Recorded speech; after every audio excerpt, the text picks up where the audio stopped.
Hey, Zoomers, if you guys have questions, you can email them in. If you ever want to write down.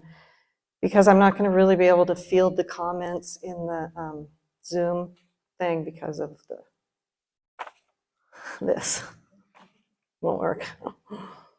Good morning. Good morning.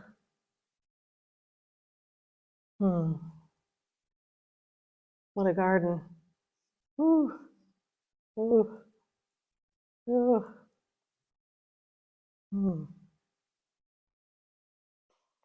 Hmm. Hard to know what to say.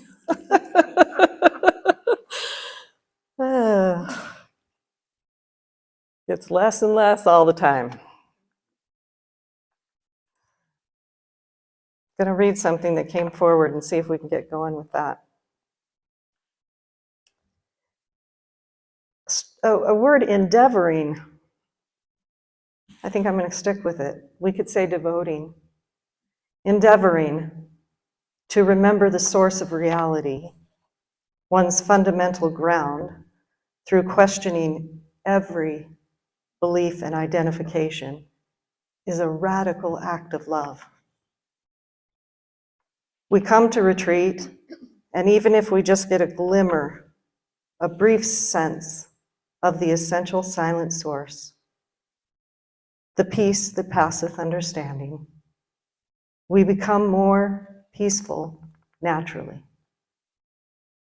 Eventually, the I returns all the way back to source, and the condition of being, where all is eternally well, is directly lived. But this realization is concurrent with a natural, open-hearted, profound intimacy with everything, as everything, as deep, spontaneous compassion from profound, empty, at-restness. So the key is the questioning. And not just like the easy identifications and beliefs that seem kind of like random and float in like, that's not believable. But all the identifiers, all the beliefs that condition this. And, you know, to the individual, the individuated sense of self, that's just never going to sound appealing because the individuated sense of self, the me, is going to interpret that through an intellectual lens. And when you interpret that through an intellectual lens, it's like, well, I'll just be a pile of mush on the floor. You know, what will do anything? What will live anything? What will say anything? What will go to work? What will make money? That's a big one, understandably. What will relate? But see, these questions, when we try to answer them through yet more identification, a more identified piece of consciousness, the judging intellect, the this or that, it just can never be answered in any kind of way that's going to feel desirable. Like, who would want that? Because there's no way to intellectualize, conceptualize this condition of beingness that is beyond all that. And we come to retreat and we get a glimmer, right? Or maybe some of us are like living from there a good portion of the time, or like sensing the deep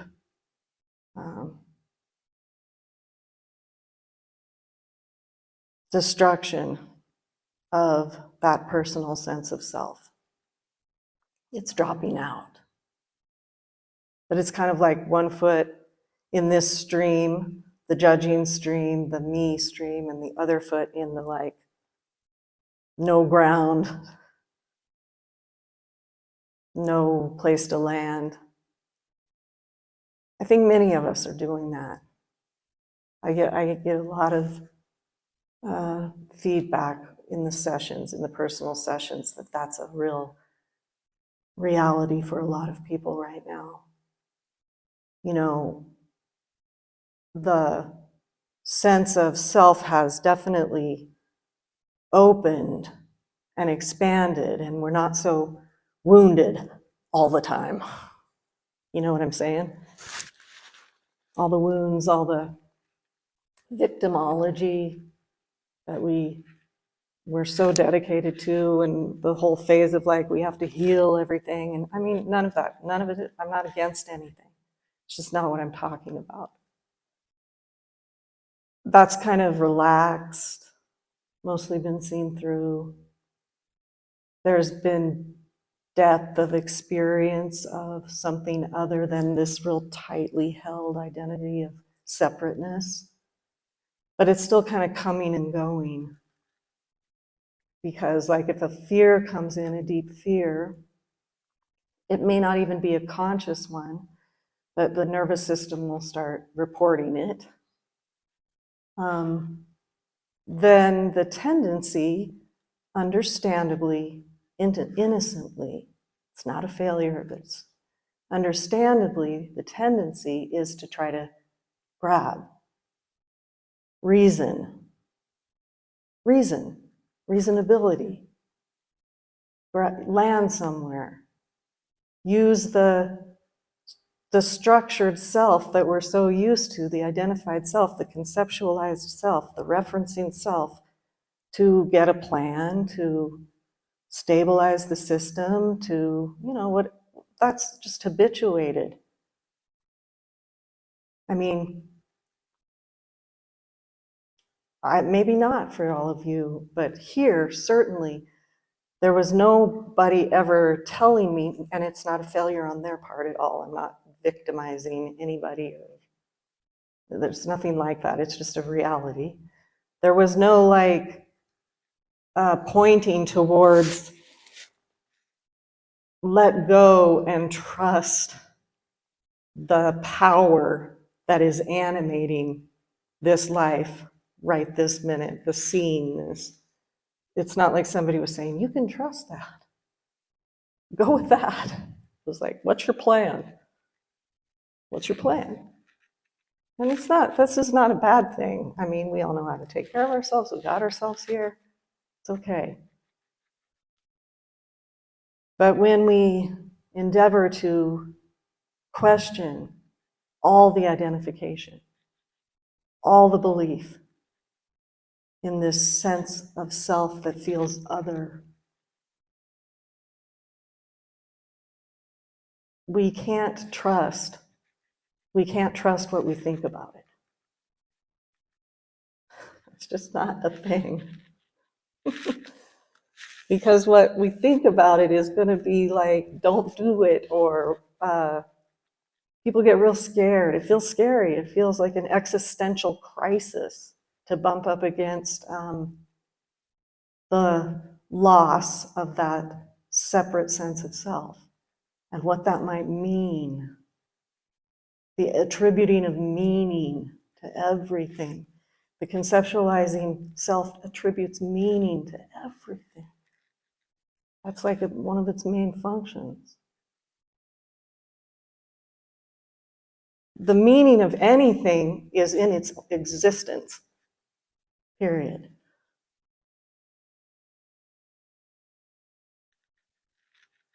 I am that I am. Not I think, therefore I am. I am that I am. That is the meaning. That's all it is.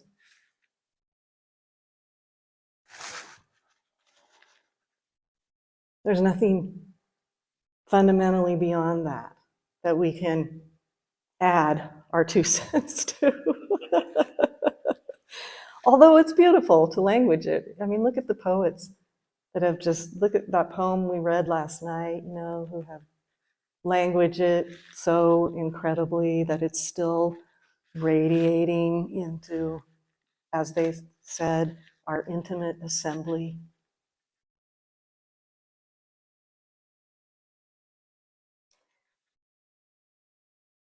But that is the key. The key is the deep questioning. It's almost like a dedication, not in a judging way, not even in a hopeful way, which sounds funny, but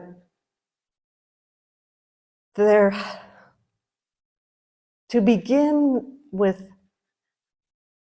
it's useful to begin with, even if it's just an idea right now, a concept and not a realized sense. The idea that we have what we need, we are what we need, we are what we're seeking, it's fundamental, it's essential, it's not far, it's not distant, it's not achievable, it's not creatable, it's not manufacturable, it is. And if we can't sense that, it's okay. Just go with but start there.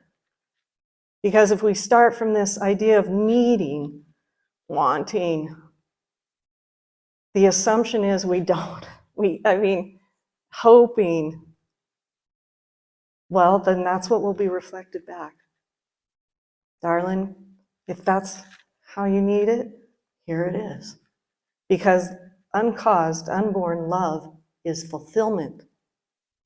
You get that? It's fulfillment. It can only be what you believe it to be. It can only believe. It can only be what we believe it to be. Whew. This just brings up so much here. Because look at what we're believing it to be most of the time. Scroll through your news feed. And that's the way it's got to be. It's the way it is. Hell no, it's not. It just isn't. That's the overlay of the conceptual mind and the deep fulfillment of our belief. It's unconditional love, see? It doesn't sit there and judge like the gods of the old scriptures. Well, that's a good thing, and that's a bad thing, and I'll give them that, but I won't give them that. There's nothing like that. There's nothing like that in creation, except for maybe the conceptualizing mind and the critical judge, the inner critic, that thrives on reward and punishment, and deservedness and undeservedness. In reality, wake up. In reality, no. Love is. And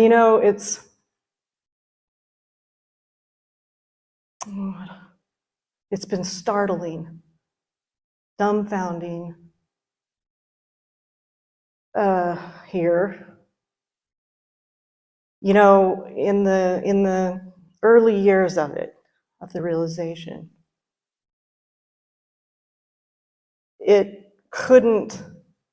there was no dial, no knob, no way to turn it down. And mostly people were repelled by it. I will say. It was not understandable, but it was mostly like, whoa.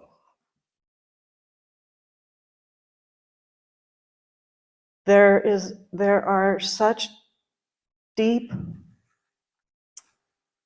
identifications and beliefs within the separate self. It's all innocent, guys. I'm not pointing any fingers. Within the separate self and that habituated piece of how we behave,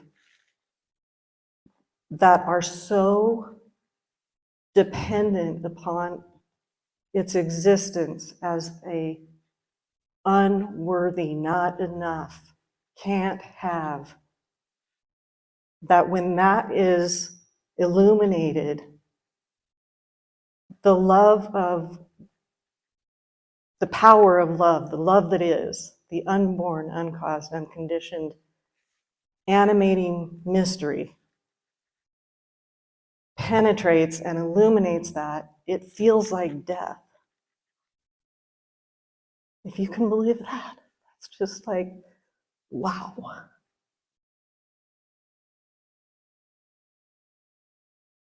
And so we still have the belief and experience and the fulfillment here in this domain of old age, sickness, and death. Because we firmly believe in it. Because we need it to transcend, to get through the pearly gates.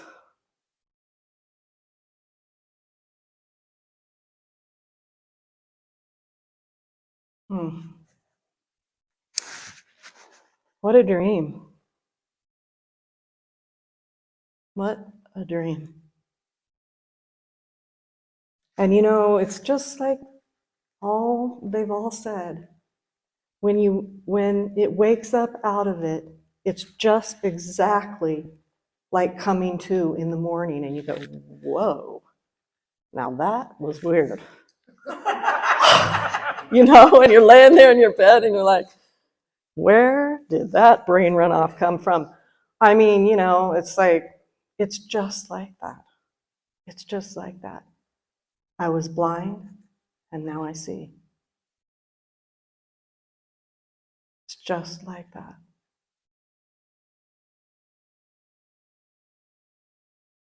I think I'm going to insert this here just because it's coming to be. You know, I think another fear, and I hear this one a lot, and it's within, I don't know how to say it, experience, if you want to call it that, a lot of the time, is that in this idea of reward and punishment, good, bad, right, wrong, all that we're just deeply habituated to, deeply, profoundly, cellularly. There's this idea that niceness is compassion. We have to be nice. I don't know about the men in the room. I can't speak to that. I'm sure you were conditioned the same way. But little girls, you better be nice. For sure, if you're a little girl. It's not a good look if you're not nice. Telling the truth? Who could ever conceive of that as a compassionate act?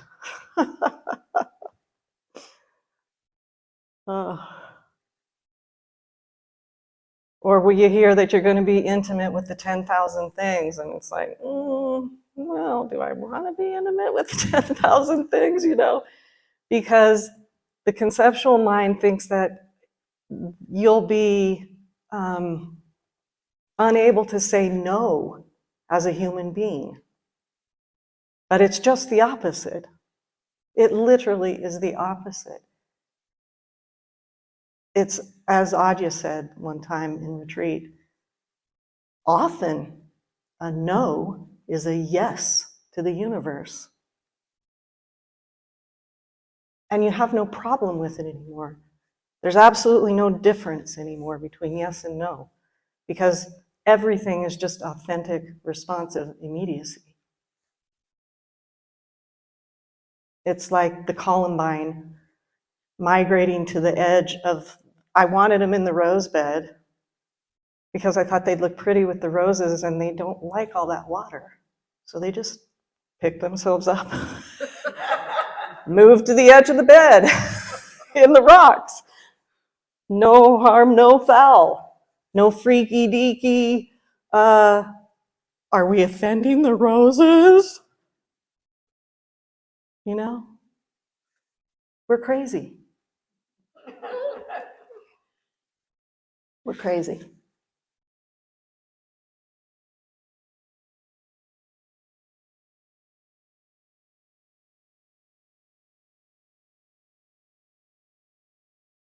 Questioning. However that, I mean, there's so many methods, right? And this is really the methodless method for sure here, because really the only pointer is, if it's happening, be there. It's like that's as good as I got. That's just what is. Stop fighting with is. If it's happening, you're there. But, I loved Eckhart Tolle's maybe. The mind would shoot off something intensely and perfectly designed to, like, come back from the edge. You're awfully close. And it would be like, maybe. I'll get back to you. Maybe. Because it was so benign and it had no, like, real juice to it. It was real easy. There's all the Byron Katie work. It's gorgeous. Is it true? Is that really true? We had one woman in retreat one time who declared that her mind was nothing but fake news. I was like, yours, mine, and everyone else's. Fake news. And that was like her wisdom that had risen for her own self, and it was very potent that way because it rose within her own firsthand witnessing. So she would say to herself, fake news. Fake news. She'd be out for a walk in the meadow and her mind would be telling her that her loved ones were scheming against her. And I mean, I don't know what all it was. She reported it hilariously. And fake news.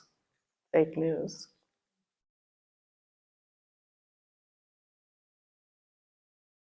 Here's many different things. This is the other thing. If you're on a raft, I mean, is this in the Diamond Sutra? It's somewhere. Paramita.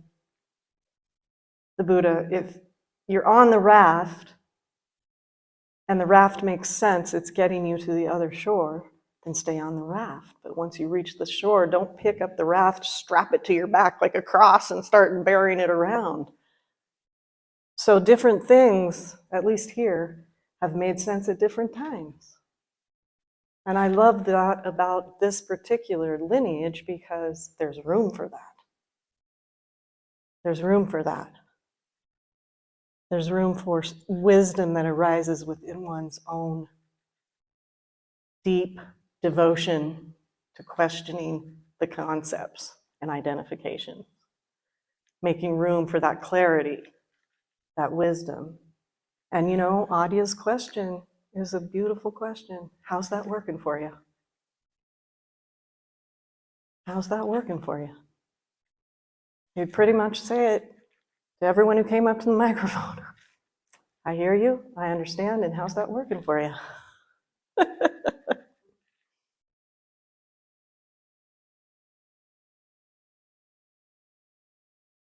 We're too vast to be cubbyholed.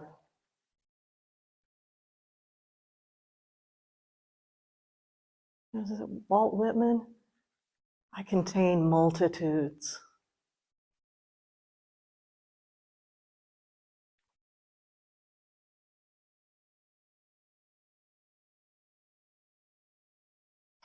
It feels safer, strangely, for us an amount of time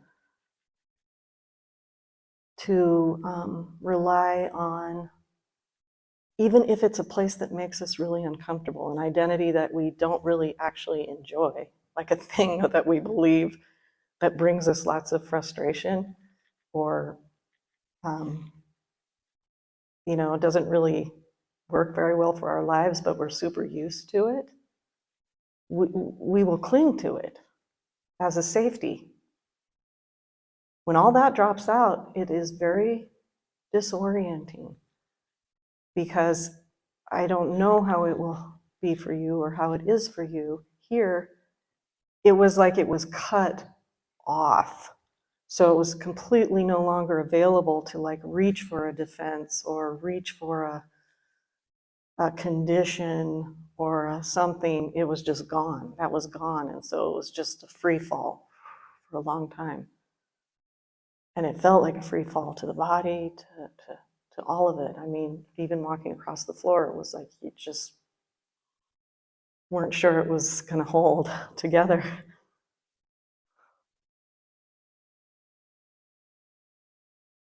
Because that gets really clear, right? It gets really clear that there is no time. I mean, we even use the word now and moment, holy instant, to get as close as we can.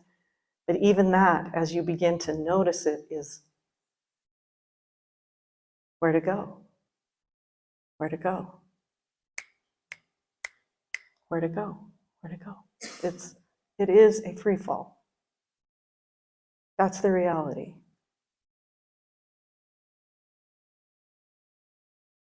And we get to play with form.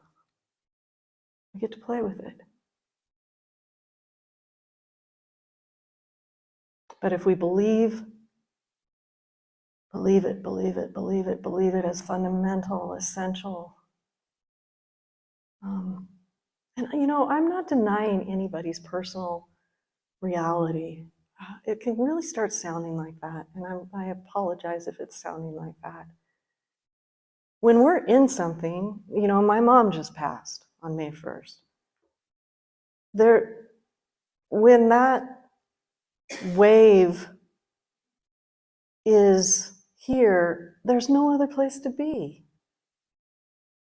I'm not spiritually above it. Who would there be to be spiritually above it? Who would that be?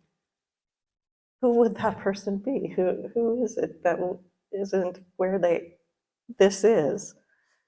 It doesn't make any sense. There is nothing like that. There's no someone, somewhere. Experience, it just is what it is. And when there is no resistance as a self-centeredness, it comes and goes very purely, very freely, and I will say, enjoyably, grief included. Beauty. Beauty is everywhere, all the time,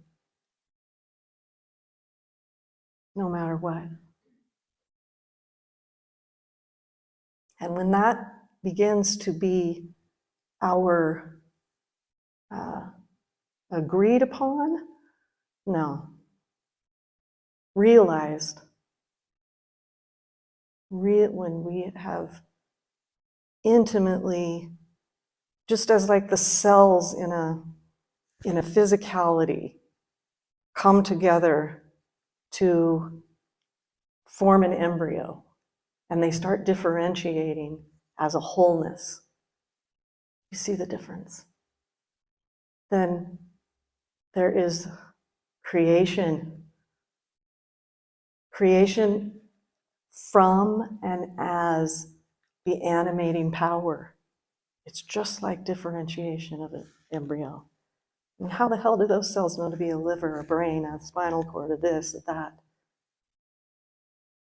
Through a conceptual mind?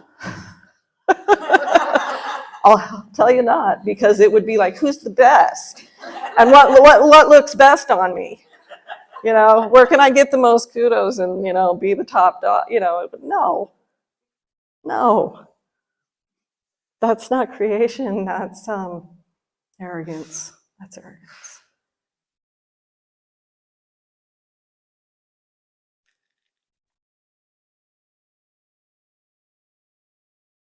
That's this. It's within the cellular structure.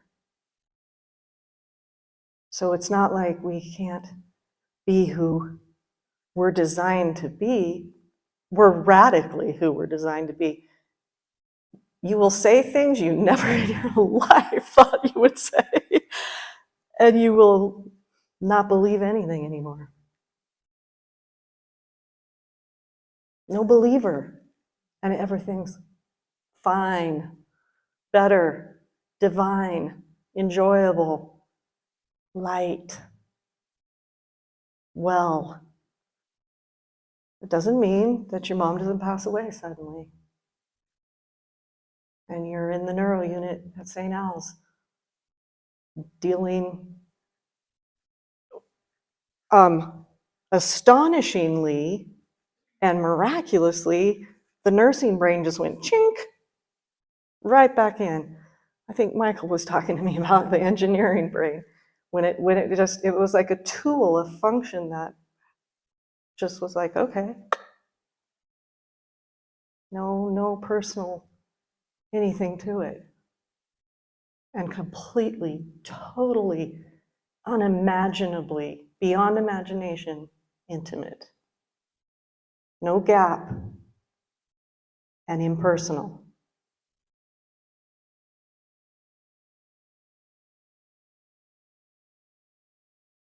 Is. As is. As isness. No thought to come between. And when one does, you're in love with that. You see why that thought's there. It's obvious. It's totally understandable, but it's not like, damn, I'm so tired of that thought. I mean, it could be that too. You just know that if you really needed it, it would be there, and you don't have to resist anything because all things come and go left to their own devices. The control doesn't have to happen.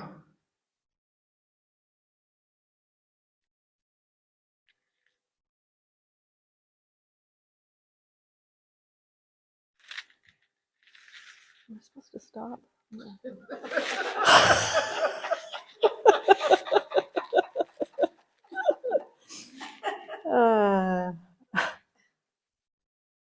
Hmm.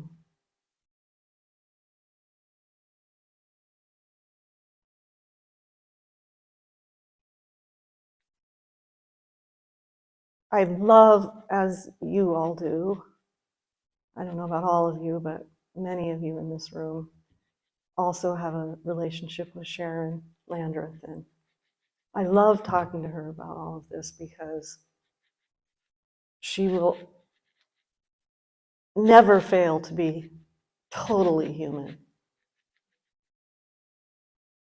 It's a trip. She says it to me all the time. It's a trip. I mean, who's going to imagine this stuff? It's a trip. And I'm like, God, I love you so much. Oh, that's rare. It's a rarity, huh? We got a good one.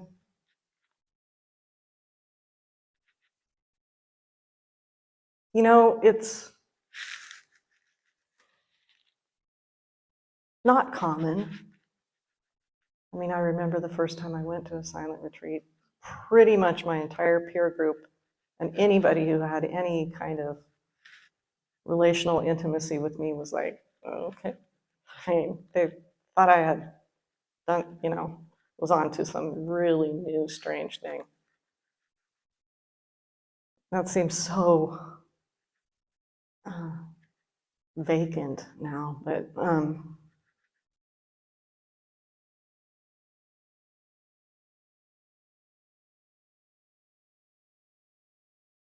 it's fundamentally, essentially, it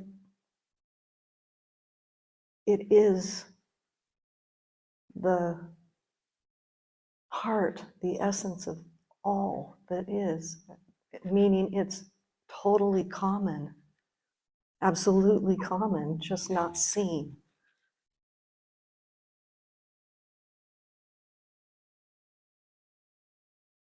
And if I'm going to have hope about anything, even though I do feel that hope is a subtle argument with reality, I'm going to hope for that becomes more and more and more and more the view for more and more and more and more of us.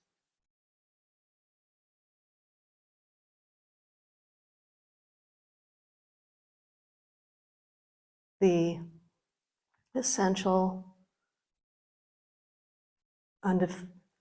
it's not definable, indefinable, mysterious awakeness in forming through, from, in, and as itself, for itself, consciously. Because, see, consciousness has been very wedded to self for all this time, self-consciousness. But when that self drops out, it's consciousness as itself, for itself.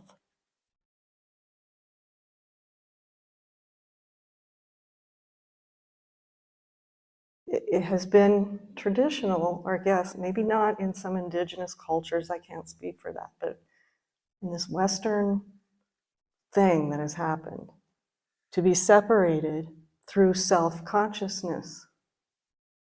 And so the self would have to die for the reunion. Do you hear what I'm saying?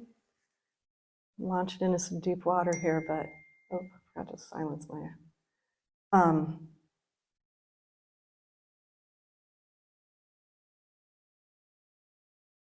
but when that falls out, consciousness, awakeness is as it is consciously through,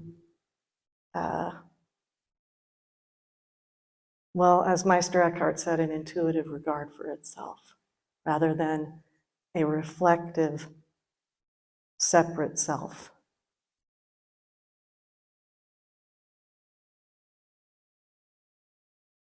And that's creation. That's the roses and the columbine, and all the silence that we label nature.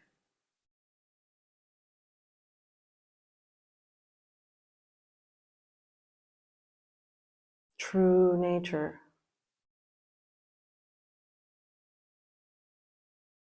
But in a human format, there is the opportunity, the grace, the divine demand to wake up as that.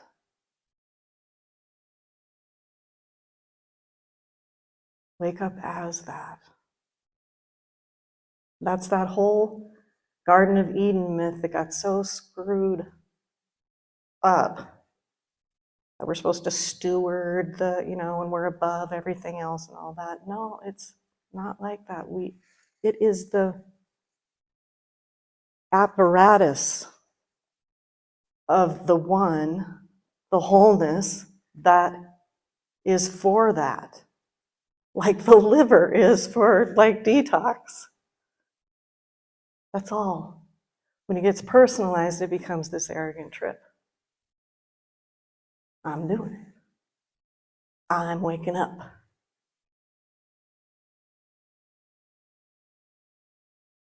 Okay. Question, my lovelies. Let's all just be willing to recognize these positions that we're so fiercely guarding and look into it.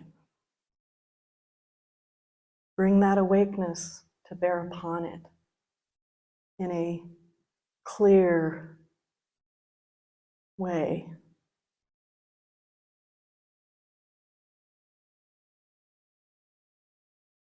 And we'll see. Have fun.